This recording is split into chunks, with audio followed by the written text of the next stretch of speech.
আপনারা জানেন যে ভোক্তা অধিকার সংরক্ষণ অধিদপ্তর জনগণের কল্যাণে দীর্ঘদিন ধরে কাজ করে আসছে এবং একটা স্বচ্ছ একটা ইমেজ নিয়ে কাজ করে আসছে। এটা সারা বাংলাদেশ ব্যাপী আমরা সবাই জানি। এবং সে সিলেটেও খুব স্বচ্ছতার সাথে বহুদিন ধরে কাজ করে যাচ্ছে। কিন্তু ইদানিং দেখা গেল একজন বিল্লাল হোসেন, জনাব বিল্লাল হোসেন,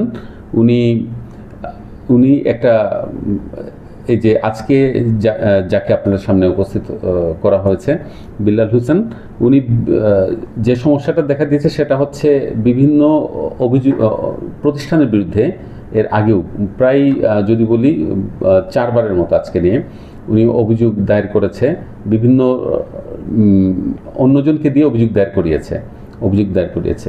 সেক্ষেত্রে আজকে যেটা ধরা পড়েছে, যেটা একটা প্রতিষ্ঠানের বিরুদ্ধে, যেমন এটা হচ্ছে আল বারাকা ট্রাভেলস এর বিরুদ্ধে অভিযোগ করিয়েছেন উনি, আরেকজনের মাধ্যমে করিয়েছেন। পরে দেখা গেল যে এই যে প্রতিষ্ঠানের যিনি স্বত্বাধিকারী, উনি স্টেটমেন্ট দিয়েছেন যে ওনার কাছ থেকে এই যে ফোনে কথা বলে 7,000 টাকা ওনার কাছ থেকে উনি নিয়েছেন, যে মিউচুয়াল করে দিবেন, উনি অভিযোগ প্রত্যাহার করবেন, নেগোসিয়েশন করবেন, করে অভিযোগ প্রত্যাহার করুন, ওনাকে 7,000 টাকা দিল এবং এটা হয়েছে।